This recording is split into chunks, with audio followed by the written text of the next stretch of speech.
میں یہ کھا سکتا ہوں، میں شادی شدہ ہوں، میری عمر 21 سال ہے۔ 5 لکھیں خمیرہ گاؤ زبان، یہ دماغی طاقت کے لیے ہوتا ہے۔ جوارش زرعونی اور جوارش کمونی، یہ معدے کے لیے بہت اچھی چیزیں ہیں، گردے کے لیے بھی اچھی ہیں، کھا سکتے ہیں۔ اطرفل استخدوس، یہ سر میں جو نزلہ ہوتا ہے نا جمع ہوا، اس کو نکال دیتی ہے، کھا سکتے ہیں رات کو پانی کے ساتھ نا۔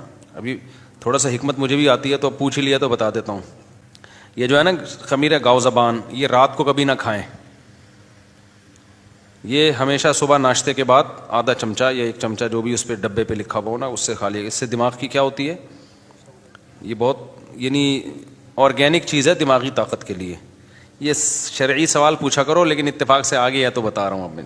جوارش زرعونی اور جوارش کمونی، یہ جو جوارش کمونی ہے نا یہ زیرے سے بنتی ہے، تو یہ پیٹ کے لیے بہت اچھی ہے۔ جن کو پیٹ میں گیس ویس نہیں ہوتی تو یہ کھانے کے بیچ میں بھی آدھا چمچہ لے سکتے ہو، کھانے کے بعد بھی لے سکتے ہو۔ اور جوارش زرعونی بھی پیٹ ہی کے لیے بہت اچھی، دونوں ملا کے دونوں کو مکس کر دو اور آدھا چمچہ کھا لیا کرو کھانے کے بیچ میں، یہ کھانے کے بعد بھی کھا سکتے ہو۔ اطرفل استخدوس، یہ رات کو سوتے ہوئے نا گرم پانی سے یہ کھانی چاہیے۔ ڈبے پہ مقدار جب آپ دکان سے خریدو گے لکھی ہوئی ہوتی ہے، رات کو سوتے ہوئے 1 چمچہ یا آدھا چمچہ جو بھی اس پہ کوانٹٹی لکھی ہوئی نا گرم پانی سے کھاؤ، اس سے قبض بھی ختم ہوتا ہے، دماغ کو طاقت بھی ملتی ہے، اور جتنے بخارات دماغ میں گئے ہوئے ہوتے ہیں نا، نزلہ کسی کے جمع ہوا ہوتا ہے، کنٹینیو کھاتے رہو گے سارا نزلہ نکال کے باہر پھینک دے گی۔ بعض حکیموں کی دوائیں بڑی خاندانی ہوتی ہیں۔ اور جوارش جالینوس، یہ بھی اچھی چیز ہے دماغی طاقت کے لیے، جسمانی طاقت کے لیے اچھی چیز ہے، یہ گردوں کے لیے بھی اچھا ہے، کھا سکتے ہیں۔ حکیموں کی کچھ دوائیں ایسی ہیں جس کو کھانے کے لیے بیمار ہونا ضروری نہیں ہے، وہ ویسے ہی کھا لو آپ۔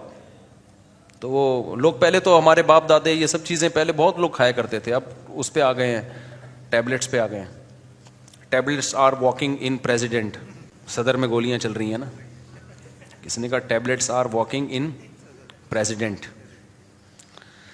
ہمارے تو پریزیڈنٹ ہی چل رہے ہیں، ابھی پتہ ہی نہیں چل رہا کون آ رہے ہیں۔ مفتی صاحب دین میں صرف باتیں ہوتی ہیں، اللہ تعالیٰ دعا قبول کرتے ہیں، تم 1 قدم بڑھاؤ وہ 2 قدم بڑھاتے ہیں، لیکن جب میں ان باتوں پر عمل کرتا ہوں تو کوئی نتیجہ نہیں ملا، اس لیے میں نے دین پہ چلنا چھوڑ دیا 3 سال پہلے۔ استغفر اللہ، پریکٹیکل کچھ نہیں ہے، صرف باتیں ہوتی ہیں دین میں۔ ہاں حالانکہ میں تو دین پر چلنا چاہتا ہوں اور سچی توبہ بھی کی ایک بار، پر کچھ حاصل نہیں ہوا۔ یہ کہتے ہیں میں دعا مانگتا ہوں قبول نہیں ہوتی، دین میں باتیں اللہ میاں نے یہ باتیں کی نہیں ہیں کہ تم دعا مانگو گے تو میں اس طرح سے قبول کروں گا کہ جو تم کہہ رہے ہو تمہیں مل جائے، یہ باتیں اللہ نے کی ہوتی، پھر آپ کہتے ہیں اللہ میاں صرف باتیں کر رہے ہیں۔ اللہ میاں نے کہا میں دعا قبول کرتا ہوں، قبول کیسے کرتا ہوں یہ بھی تو اللہ میاں نے کہا نا، پورے قرآن میں واقعات بتا دیے کہ کیسے قبول کرتا ہوں۔ یعقوب علیہ السلام نے دعا مانگی نہیں ہوگی میرا بچہ واپس مل جائے، تو کیا مل گیا ان کو؟ نہیں ملا۔ یوسف علیہ السلام پریشانیوں میں آئے، برائی سے بچے، زنا کی ان کو دعوت دی گئی، بچے، تو بچنے کے نتیجے میں اور پریشانیوں میں چلے گئے، جیل میں چلے گئے، ساری زندگی ان کی کہاں گزری؟ جیل میں گزری۔ تو قبول ہونے کا یہ مطلب ہی نہیں ہے جو آپ سمجھ رہے ہیں۔ اگر دعائیں ایسے قبول ہوتی تو سارے کافر ہر وقت اللہ سے دعائیں مانگ رہے ہوتے بیٹھ کے، وہ کہتے ہیں یار ہمیں ضرورت ہی نہیں کچھ کرنے کی، ادھر دعا مانگو ادھر قبول ہو جاتی ہے۔